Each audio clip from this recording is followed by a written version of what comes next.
morning, people of the internet. You are listening to Debi Radio 79.5 FM, a podcast where we discuss the movie Grosse Pointe Blank 1 minute at a time. I am your co-host, Hugh David. And I'm Dev Sodiger. And on today's show, we're going to be looking at minute 30. Joining us on today's show, as every minute this week, we have Aaron Newworth of Out Now with Aaron and Abe and writer at We Live Entertainment. Welcome, Aaron. Hey. We're happy. We're here. We're at the end. We've finished this off. Both unfortunately, but hey, we did it. We got the thing. Absolutely. An achievement. It's in the game. So, Aaron, we've done a lot of talking on mic and off mic as well. But as we come to this minute here, we are still in the radio station with Martin Q. Blank and Debbie, his ex, both having a moment where they the feelings clearly never went away, never died away, and now they've pulled apart again, and people they're starting to realize and remember why what they really feel.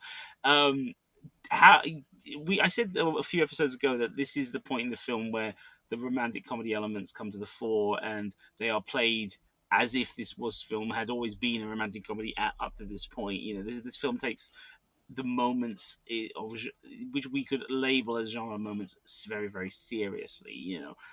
For all the humor and all the satire, those are, you look at it and go, yeah, that's recognizably meant to be that genre. Is that part of one of the reasons this film is so beloved by yourself, as well as the other things we talked about over the week, the dialogue and the characterization and so? Do you like that sense of blending genres? It doesn't hurt. It'd be weird if I said no. It's like, it's my favorite movie of all time, except for that rom-com part. No, it doesn't hurt at all. It gives it what I like is that it, especially now as you look at like the careers of both these people and just the way film works. But with Cusack specifically, by having a movie like this, he gets to both, do something that's interesting in its own way as far as like a hitman and having a past to reconcile with, but also he's, as an actor, you can see it as a meta commentary on like him looking back at his own career as a teen actor, as being a guy that's been in a lot of high school movies and been in a lot of high school rom-com type things or whatnot. I've said in the previous show that like Say Anything feels like a kind of a what if first film where this is like a follow up to that to some degree. Obviously they're not connected specifically by anything, but like the idea that Cusack's doing this now, you can connect the dots as far as him and his team like writing this movie and having that kind of thing in mind, like the idea of, well, I did all these high school movies when I was younger. What if I did a movie where I went back to high school again and I found an old girlfriend and like extrapolating it from there. So in terms of like having this aspect of it, it's kind of perfect because what you're doing from a rom-com standpoint is you've already gotten the courtship stuff out of the way. Like, he has to redo it. That we'll talk about that. You guys will talk about that in later episodes. He has to like reestablish himself in her life. But the idea of like meet cutes and building up to the moment where he asks her out for the first time or has a first kiss or whatnot, we've got all that work is done already. And so this is a movie that has a rom-com element where the finding the romance is in a whole different spectrum at this point. It's how do you rekindle something that like abruptly ended? And I find to that extent, as far as being a romantic comedy, that's neat to be, just because it feels unlike other romantic comedies, especially during the 90s when there's so many romantic comedies going out there that are doing largely the same thing, where you have two generally attractive people that somehow can't find a romance.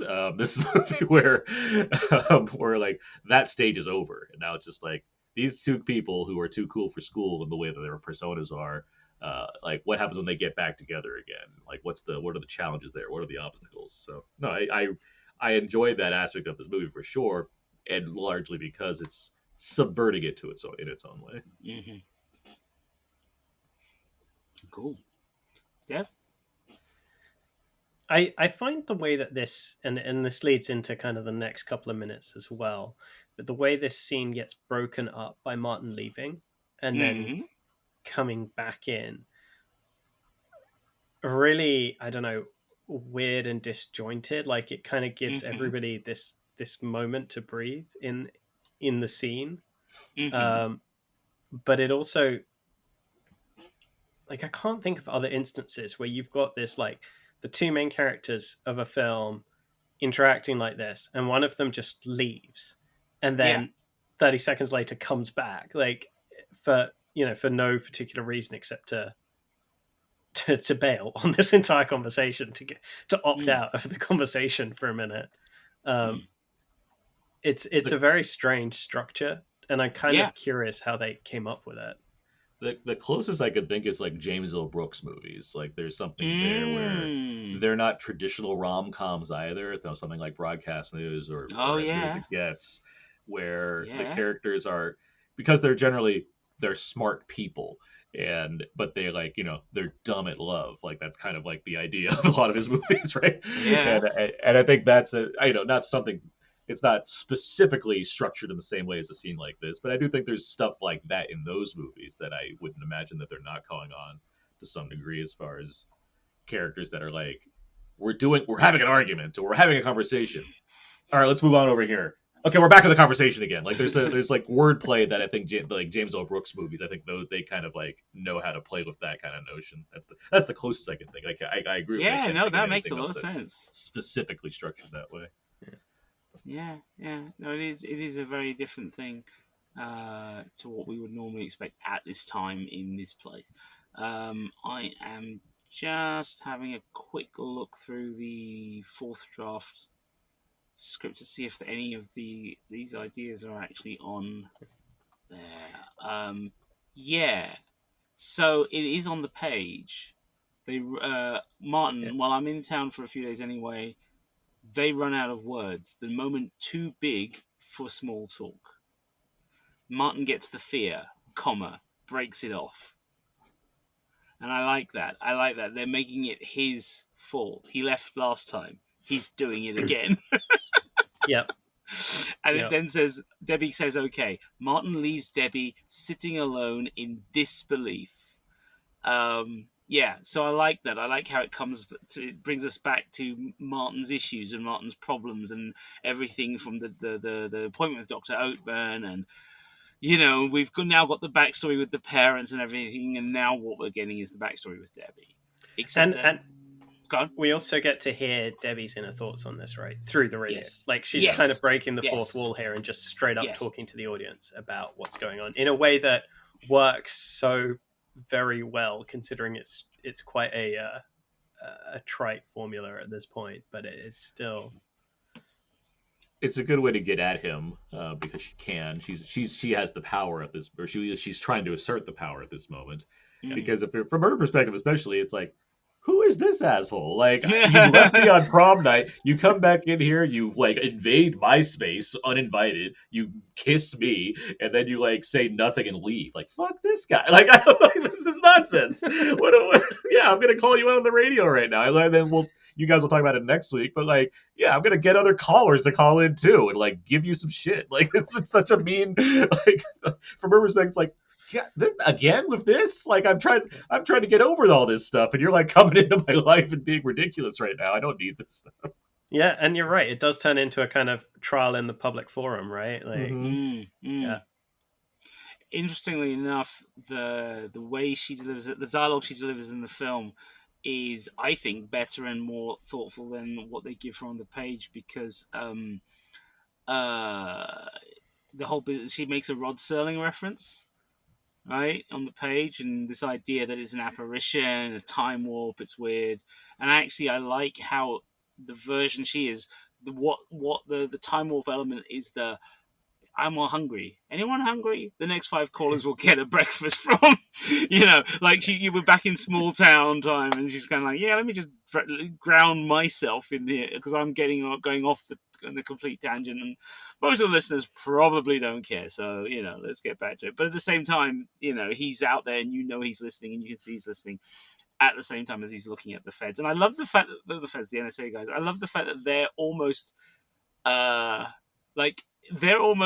like intrigued, like someone who's just discovered soap operas and is kind of like, oh my god, what's going to happen next? They're both like so bored.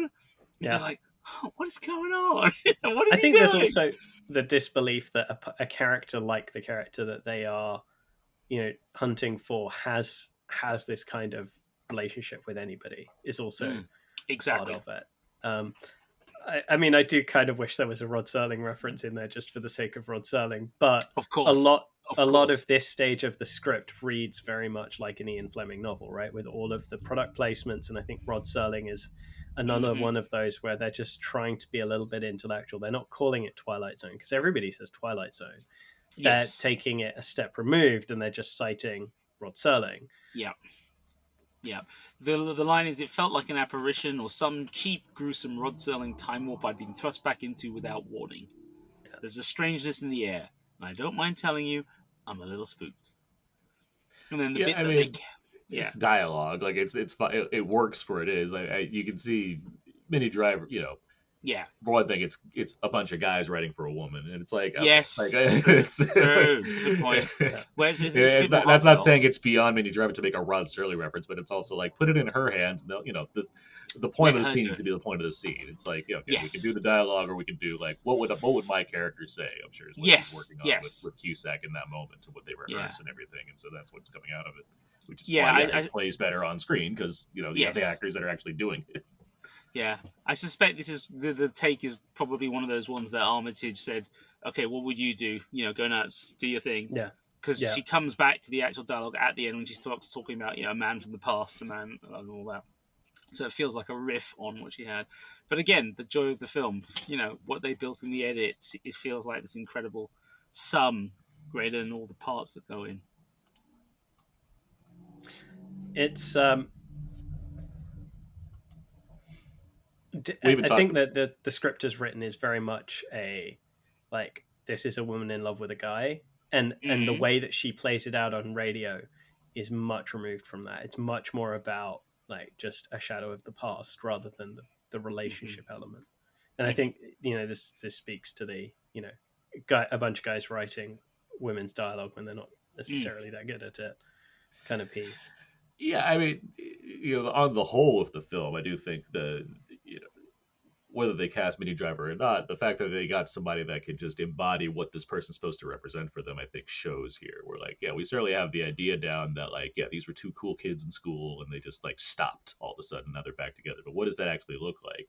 And there's a version of this movie that I think would pale if you had someone that was the sort of I've been pining and waiting for you to come back the whole time kind of thing, and that's not the energy she's bringing at all. She's more I got over you, I guess, but it's still this weird blob of memory that I have of you just disappearing. But now what if you did come back? Okay, well, let's deal with that. That's it. It's going to be awkward and messy, but here we are. We can talk about Cusack all day because he's the star and everything, and he co-wrote the script and he's really good in this movie, but Driver does bring the energy needed for this kind of role, because there is a worse version of this movie that exists that would have more cliches and have an actress that's not able to kind of match a guy like Cusack, who he brings a whether it's smug or not, he has a sly wittiness about him, I think, in a lot of roles. And I think that's something that benefits High Fidelity so much as well, where he has a variety of different female characters that are all bringing different energies to challenge him. In this, you have just one person that's matching him, and they're cool kids. That's, even when they get to the reunion, you can see it in compared to everybody else. These were the cool kids in school. You can tell they were maybe not the jocks or the popular kids, but they were cool. People people liked them as a couple together. Yeah. Absolutely.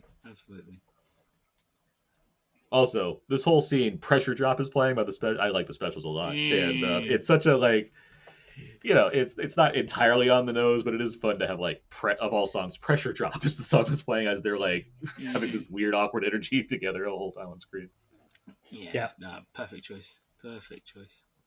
But then again, is there a musical choice in this film that doesn't work? We haven't come across it. It's a great soundtrack. I mean, both volumes. Exactly. It does the job.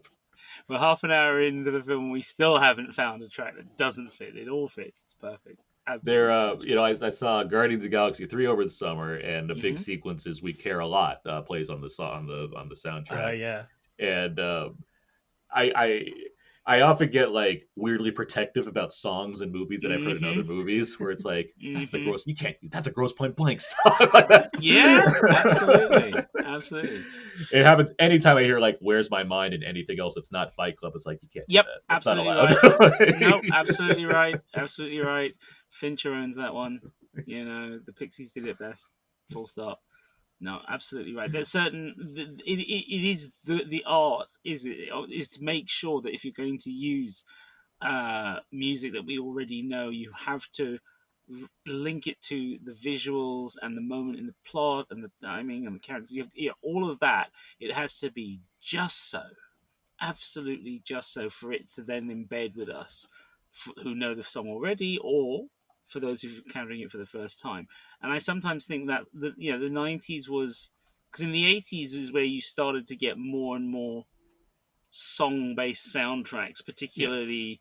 I mean, I seem to remember reading a book on that time period where I think it was Beverly Hills Cop and Ghostbusters were like the twin soundtracks that kind of, where the sales blew that wide open, and they were like, "Oh, well, okay, we should be doing more of this in our movies." And obviously, it rocketed up from there.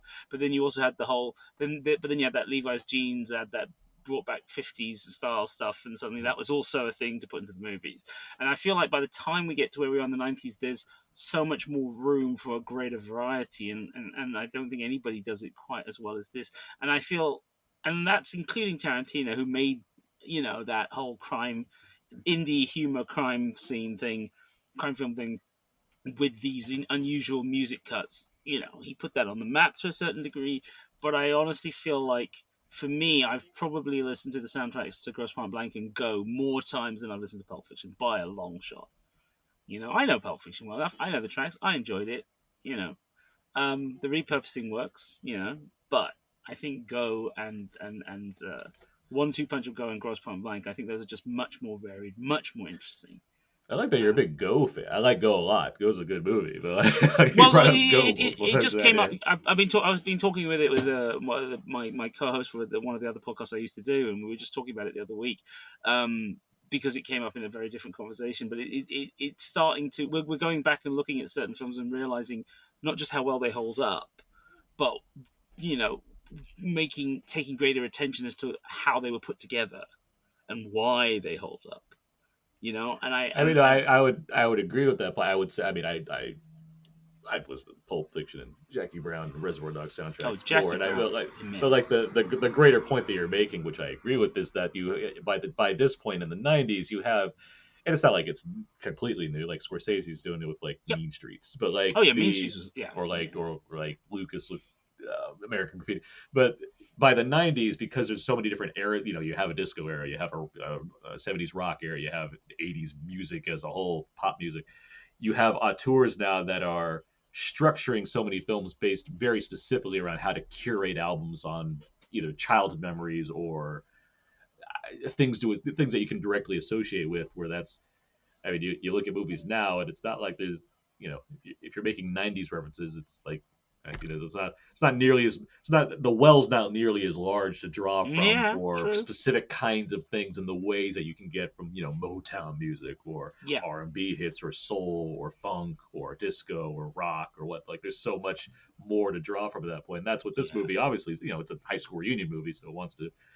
Again, I think that comes from the script writing with Cusack and his boys, looking back at like what was it like for me in the '80s? What's the hits Mm, there, and so you can really draw that out for a movie like this that's relying on that. And there's so many different areas you can go to, so you can have a song like Pressure Drop that is somewhat thematically consistent with it, or have 99 Lift Balloons later on, or yeah. just whatever. There's so many Ah, no. areas there.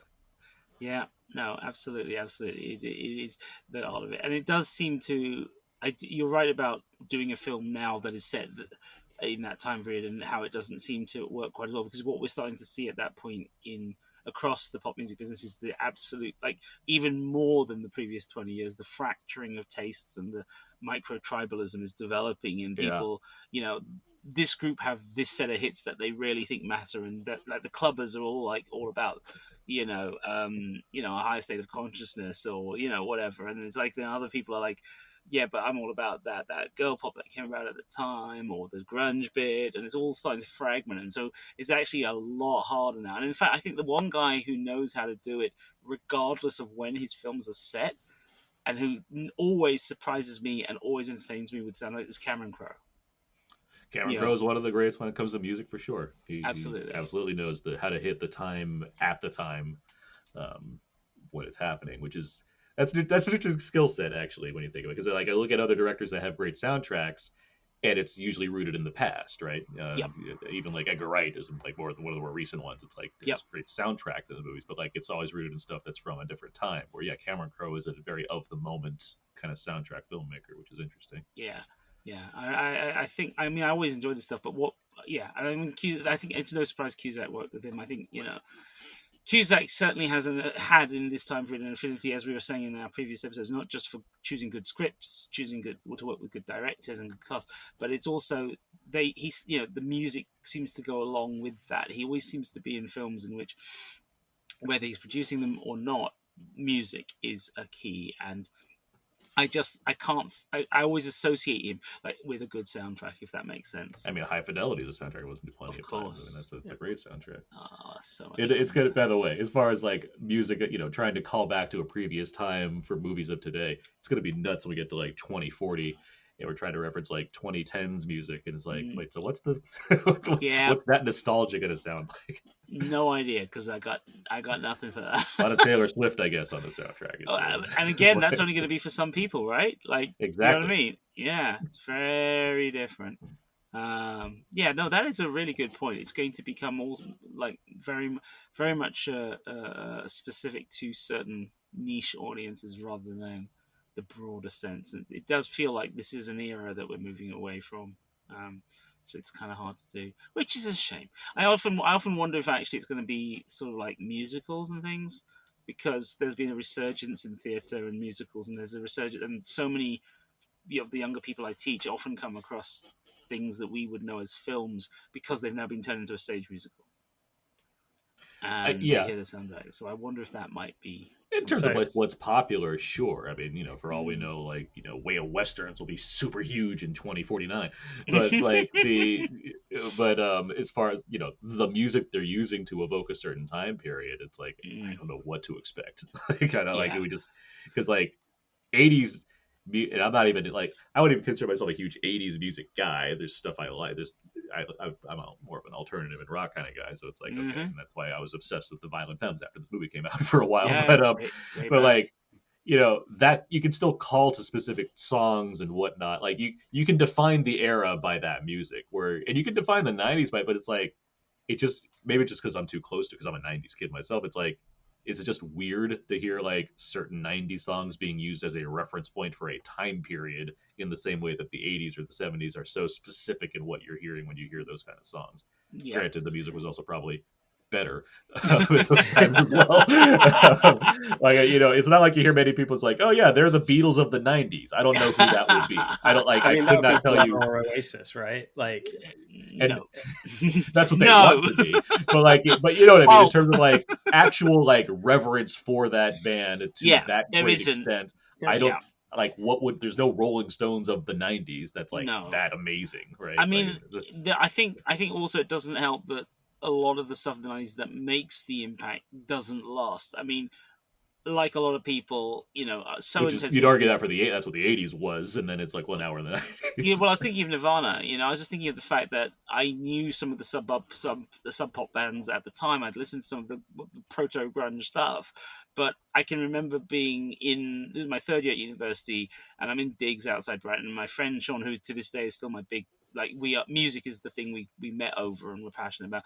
And I can remember he and I were literally prepping dinner on a Sunday night. And Sunday night in Britain on BBC Radio 1 was the new songs night, right? The group of celebrities that were sitting down with a DJ or minor celebs or other DJs, and they'd all sit down there and they'd play the new singles for the week. So that's the first time you got to hear the single. And then on Monday, you could go out and buy it.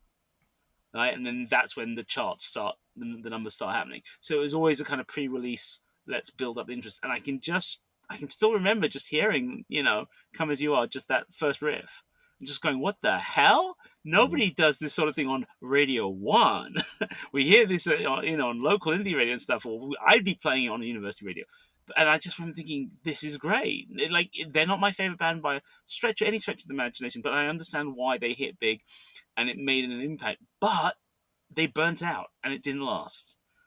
And I think that's a big part of the 90s is people who moments that don't last. I think it's also the fragmentation of how media is consumed, right? You're no longer at the behest of a couple of radio stations, a couple of TV channels. Very much. Everything is diversifying, and that's what's continued to happen, which is why there is no iconic sound of the 2020s, right? It's because there's a million different iconic sounds, all depending on who you are, right? And what you're consuming and where you're consuming it. Absolutely. For all the ones growing up, everything before them is just there available on streaming services. So they just take it all as it's the same thing, and they don't realize where things can come from and when. I'm showing Romeo and Juliet to year 8 at the moment. There's the Baz Luhrmann one. And almost all of these 12-year-olds can sing like half the songs because their parents have been playing these songs when they're growing up. But they have no idea. Like, they know maybe the choruses and that's it. But they have no idea who the bands are. They've got no idea when it was, why they're in this film. It's really weird because I'm getting them putting their hands up and saying, so why is this one playing here? And like, well, okay, have you heard the lyrics? No, not really. Okay, right. You have to kind of, the referential nature of it all is actually kind of, is dissipating. And once you start to explain these things, it's no longer a reference that an audience gets, then it's no longer doing what it needs to do. This was minute 30 of the Grosse Pointe Blank podcast, Debi Radio 79.5 FM, featuring your hosts, co-writers, and co-producers, myself, Dev Sodiger, and my buddy here, Hugh David. Today's guest, and guest with us all this week, has been Aaron Newworth of Out Now Podcast with Aaron and Abe, and the regular writer at We Live Entertainment. Aaron, where can people find you online if they want to get in touch? And of course, at the aforementioned podcast Out Now with Aaron and Abe, we talk about weekly movie releases. We do fun commentary tracks, all kinds of stuff. It's a good listen. Pair it with one of these, and I think you'll have a good couple hours on your hand. I write for WeLiveEntertainment.com for movie reviews, WiseToBlue.com for Blu-ray and Criterion reviews. My personal blog, thecodeofzeke.com for everything I do. It just winds up there eventually. And I'm on Twitter, AaronsPS4. I'll just add, it has been an honor to join you guys for a minute-by-minute look at Grosse Pointe Blank. This was very exciting to me. I'm glad we were able to make it work out. This has been a lot of fun. So thank you for having me on.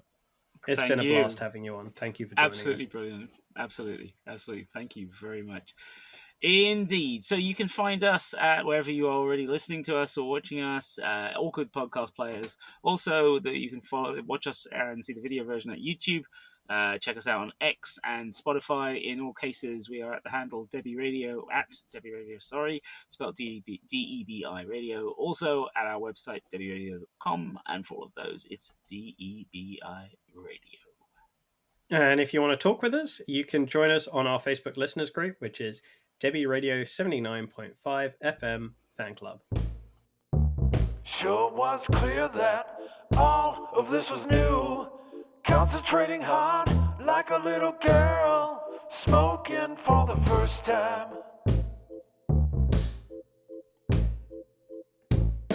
It wasn't a moment, it was a feeling.